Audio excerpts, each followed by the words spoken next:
દ્વારિકાનો gate મિત્રો, દ્વારિકાનો gate. જય દ્વારકાધીશ. દ્વારિકાના દેશના ગેટની અંદર આપણે પ્રવેશ કરીએ છીએ મિત્રો. વિલોગમાં બન્યા રહીજો. દ્વારકાધીશના દર્શન કરાવશું અને આખો નજારો દેખાડશું, દરિયો દેખાડશું. જેટલી બનશે એટલી કોશિશ કરશું. તો વિલોગમાં બન્યા રહેજો. ગેટને પ્રવેશ કરી ઓલી પાર જઈએ. જય દ્વારકાધીશ લખવાનું ભૂલતા નહીં. ગોકુળ આઠમ આવી ગઈ છે.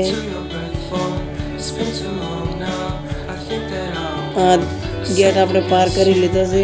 ગેટ તમે જોવો એટલો મજબૂત છે, વાતે મૂકી દો તો આપણે આગળ નીકળીએ. તો મિત્ર સાથે અમે આગળ જઈએ છીએ. કોઈ આવે કે ના આવે પણ હું તો દ્વારકા બીજી વાર જરૂર આવીશ. તમે જોવો તો ખરી એક મહિનો ખાલી દ્વારકા નગરી જોવો. દ્વારકાધીશની નગરી, હોનાની નગરી. વાહ મારા ઠાકર વાહ. દર્શન કરી લઈએ. દાડો ઉગ્યો છે. દર્શન કરવા લાઈનમાં જોડી દઈએ. મિત્રો મોબાઈલ જમા કરવાના છે એટલે આગળનું લોકેશન નહીં બતાવું પણ દરિયો બતાવીશું. તમે ફોન જમા કરાવી નાખો. તો બહાર નીકળી ગયા દર્શન કરીને. હવે જોવો છો દરિયાનો નજારો. બ્લોગમાં બન્યા રહેજો. બ્લોગ અધૂરો ના મૂકતા પૂરો દેખજો, ખબર પડે. તે કોઈને આવો ને તો દ્વારિકા ખબર પડે કેવું છે. સીડીએ ધીમે ધીમે ઉતરો કારણ કે પડી જવાય છે. ઊંટ પાણીમાં ફરે છે. આપણે જઈએ દરિયાની અંદર. દરિયાનો નજારો તમને દેખાડો. લોકેશન હવે અલગ છે. પુલ છે. અહીંયા પણ થઈને શૂટિંગ કરીશું પણ પેલો દરિયો બતાવો. આ છે નગરી. તમે દેખો કેવું મસ્ત લાગે છે. દ્વારિકા એટલે ગુજરાતનું છેલ્લું ગામ દ્વારિકા. એની આગળ કોઈ ગામ ના આવે. દ્વારિકાધીશ હોય અને દરિયો. જો પોલ દેખાય આપણે ત્યાં જવું છે એ દેખાડીશ. પાણી તો જુઓ મિત્રો, આગળ જવું છે પહેલા પાણી ખૂબ છે. તો મિત્ર સામે નીકળી ગયા છે. એમણા હમો દ્વારિકાનું મંદિર દેખાય છે. તો આપણે આ પથ્થર પાર કરી અને ઓલી મગા જવાની કોશિશ કરીશું. દરિયો બતાવીશું. તો લાઈવમાં બન્યા રહેજો. બ્લોગને પૂરો જોજો. જય દ્વારકાધીશ. જય દ્વારકાધીશ. તો પથરા પાર કરો છો. પથરામાં કેકડા છે જોયા. પથરા મિત્રો એવા પગમ વાગે છે બહુ પણ તોય તમને બતાવીશું. અને વાગે કે ન વાગે જોવાનો નજારો બાકી અલગ. તો આપણે આગળ જઈએ. દરિયો મોટો છે અહીંયા. તો લોકેશન અમારું પણ અમે બતાડીશું. તમે વળે તમારું મુખડું નથી દેખાડતા, અમારું મુખડું દેખાડી આગળ દરિયો જોયું. તો મને તો એવું લાગે છે કે બીજી વાર તો જરૂર આવશે. ગમે તેમ કરીને આવવું પડશે.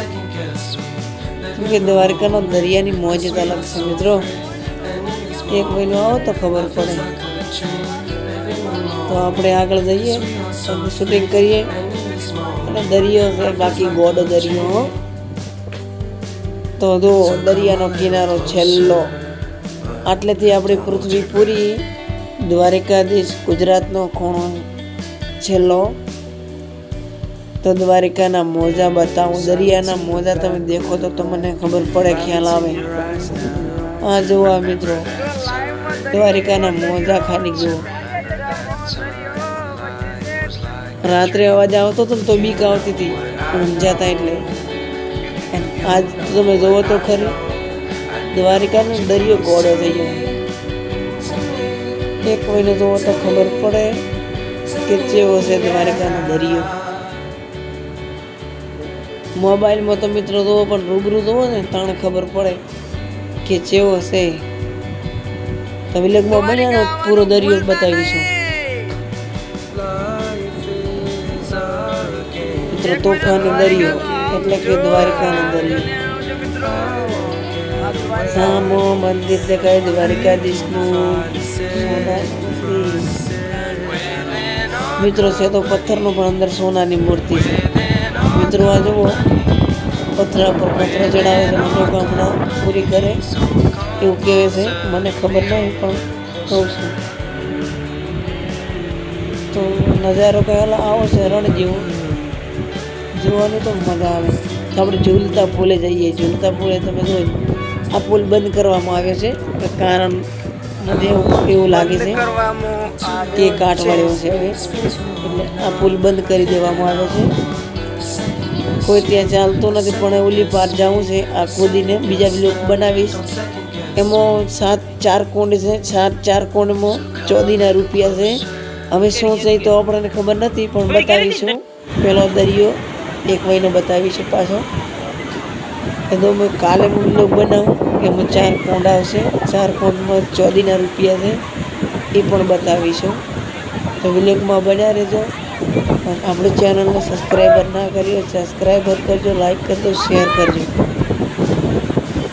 તો હાવ સાદું, કોઈ ફેલ વિડીયો નથી મિત્રો.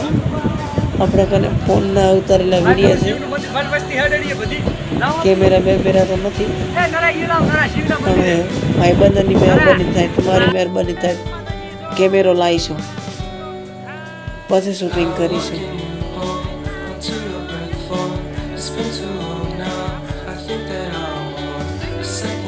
જો મિત્રો શિવલિંગનું મંદિર આગળ છે, ત્યાં પણ જાશું ને ત્યાંનો વિલોગ બનાવશો, એ જોશો. હું તમારી આગળ શેર કરતો રહીશ. જય માતાજી.